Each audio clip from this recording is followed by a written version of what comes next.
Bom, ele já foi barman, garçom, consultor de turismo, motorista por aplicativo e agora é advogado. Há 3 anos advogando e sem perder nenhuma causa, Kempis Lacerda surpreende. Bom, vamos saber mais sobre ele em 7 perguntas a seguir. Kempis Lacerda, Potiguar. É natalense, Kempis? Natalense, sim. Nascido aqui no São Lucas. No São Lucas. Legal, prazer tê-lo aqui no nosso sistema de perguntas rápidas e objetivas, o quadro 7 perguntas do sistema TV7, tá bom? Já fiz uma apresentação assim bem resumida sobre você. A sua idade é 34 anos. 30, tá novinho ainda. E o que surpreende aqui, Kempis, é essa questão aqui que eu busquei, né? Você não perdeu nenhuma causa. É o advogado do diabo? Às vezes. Lembra do Keanu Reeves e Al Pacino, não é isso? Isso. Que filme, né, rapaz? Legal, mas vamos lá. Vamos para a primeira pergunta, é a seguinte, Kempis. Você, 34 anos advogado, isso passou algum dia pela sua cabeça? Olha, Franklin, eu desde criança tive o sonho de ser advogado, certo? E busquei de todas as formas que conseguisse. E graças a Deus eu estou aqui na jornada, né, em crescimento. Uhum. Então você já era um sonho que você tinha desde criança, não é isso? Desde criança.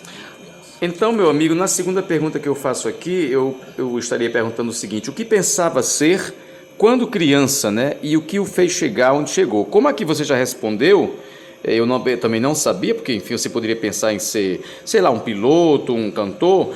Então, eu vou mudar aqui. Eu já fiz um rascunho aqui prévio para perguntar o seguinte: a segunda pergunta vai ser a seguinte: como você vê o estilo timeshare, né, de advocacia, que você me falou também aqui em off, que executa esse estilo de advocacia, que é o timeshare.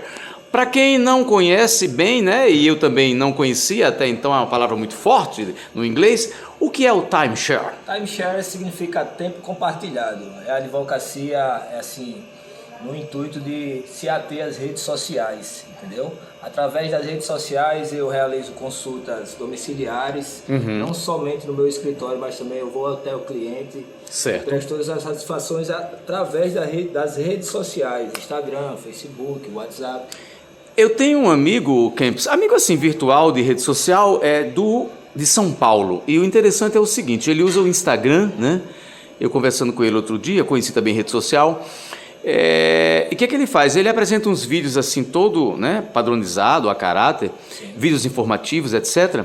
E no mesmo Instagram ele aparece sem camisa, fazendo a torrada, cantando, escovando o dente. Eu perguntei para ele: olha, mas como é que você vê, né, essa situação de você nessa missão assim de funcionalidade dentro da sociedade e ao mesmo tempo, disse: Franklin, mas eu sou uma pessoa normal, eu sou um profissional, eu também tenho minha vida normal, então a minha interação na minha rede social é para mostrar que eu sou normal. Agora, na minha função, eu exerço a minha função para o meu cliente. Quer dizer, você vê um comportamento assim, Kempis, também como parte do modernismo que a gente sente hoje no dia a dia com a rede social, ou você acha estranho ele estar de duas formas numa rede social?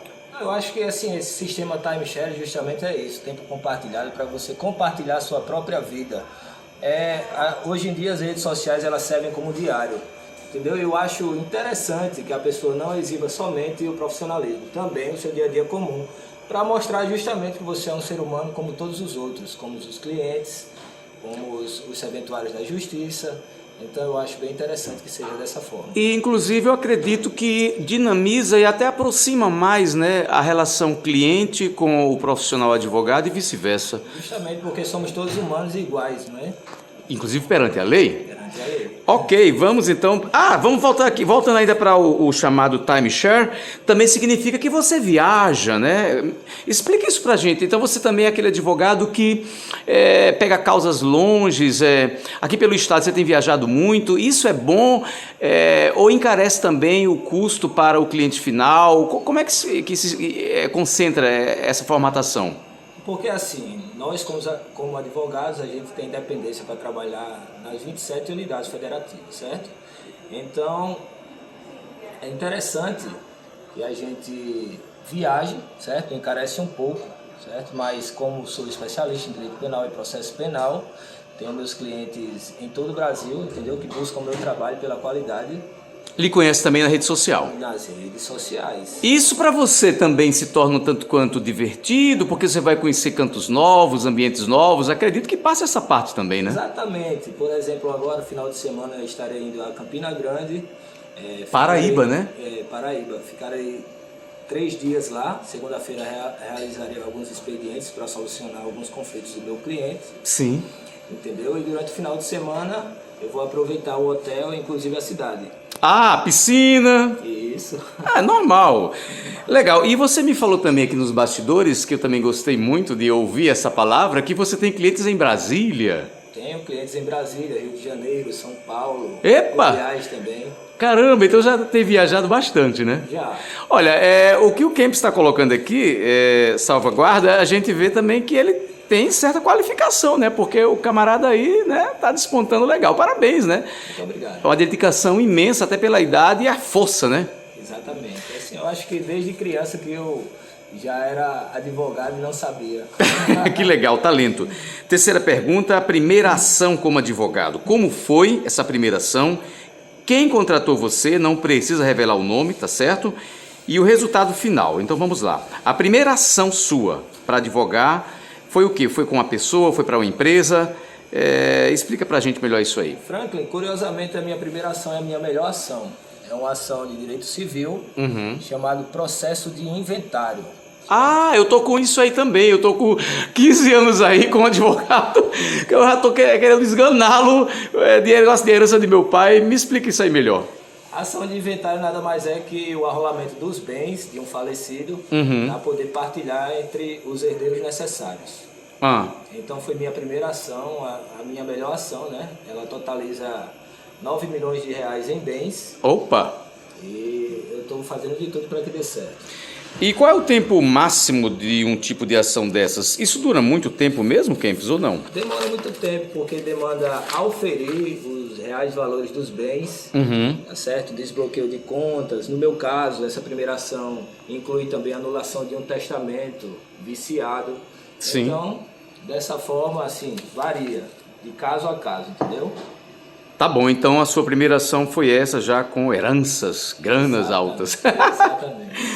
Quarta pergunta é a seguinte: há casos praticamente impossíveis de êxito que existem, e aí o que acontece? Você avisa ao cliente, você enfrenta essa situação apenas como experiência curricular a mais, e também, claro, pela sua remuneração, pelo seu trabalho, porque, enfim, tem certas situações que a gente sabe que não vai haver êxito, mas como tem que constituir um advogado, a gente tem agora recentemente a situação do ator John Depp, né? Com a sua ex-esposa, etc. E agora ela foi condenada a pagar muito mais do que ela imaginaria, né? Mas assim, você avisa ao cliente os riscos, você enfrenta mesmo sabendo dos tais riscos. Como é que você explica isso aí pra gente? A gente tem que estar sempre atualizado, entendeu? O bom advogado está sempre atualizado, inclusive com os posicionamentos dos tribunais superiores, para que possa dar uma resposta concreta para o cliente. Se não tiver nenhum jeito, se já tiver sumulado, por exemplo, o posicionamento fixado pelos tribunais superiores, eu aviso que ele não tem direito naquela demanda. Mas se ainda existir alguma forma que eu possa constituir um direito que vai prevalecer sobre a causa, como eu já falei, e você também reiterou, 100% de êxito eu tenho, então eu busco sempre estar informado para poder buscar minhas demandas, entendeu? E transparecer para o cliente a realidade, né? Para depois, ele comeu meu dinheiro e não sei o quê. De forma nenhuma eu vou aceitar uma causa que não tenha direito líquido e certo. Ótimo, muito bom. Bom, quinta pergunta, está sendo rápida, é a seguinte: um caso que você nunca pegaria e um outro, né? Aliás, e o que você acha de casos vitoriosos por erros do judiciário? Cite alguns se desejar. Deixa eu sintetizar a pergunta. Um tipo de caso que você nunca pegaria, se realmente existe, é a primeira pergunta. E dentro dela vem o seguinte: o que você acha de casos vitoriosos por erros do judiciário, e citar alguns, se você quiser citar. A gente vê muito aí na televisão, a justiça decreta isso e lá na frente ela mesma errou. Então vamos lá. Um caso que você nunca pegaria se realmente existir, né, na sua cabeça, nunca vou pegar esse tipo de situação, não quero. E o que você acha dessa situação de casos onde há erros judiciários? Bom, referente a casos que eu nunca pegaria, assim, como atuo na área criminal, não defendo estupradores. É muito forte um isso. Princípio. É um princípio que eu tenho. Se a pessoa realmente nos autos do inquérito demonstrar que ele possui culpa, eu não defendo, não pego esse tipo de causa.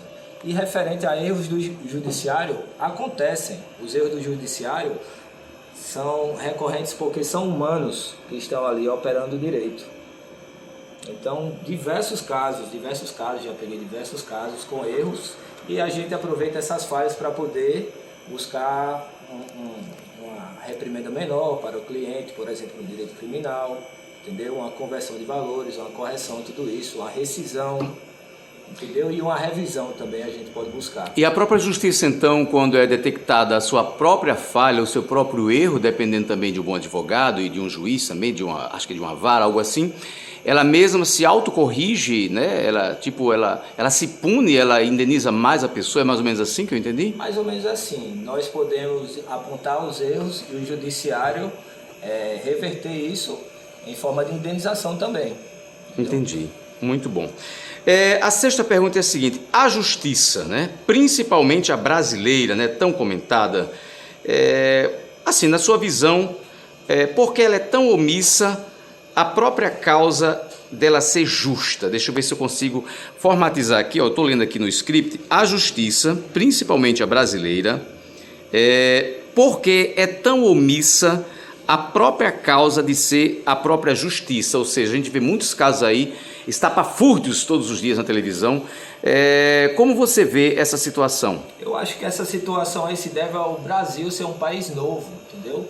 Nós temos 500 e tantos anos e tem outros países que são bem mais desenvolvidos constitucionalmente. Eu acho que o Brasil ainda carece de desenvolvimento social, psicossocial também, para que possa evoluir no direito e na justiça.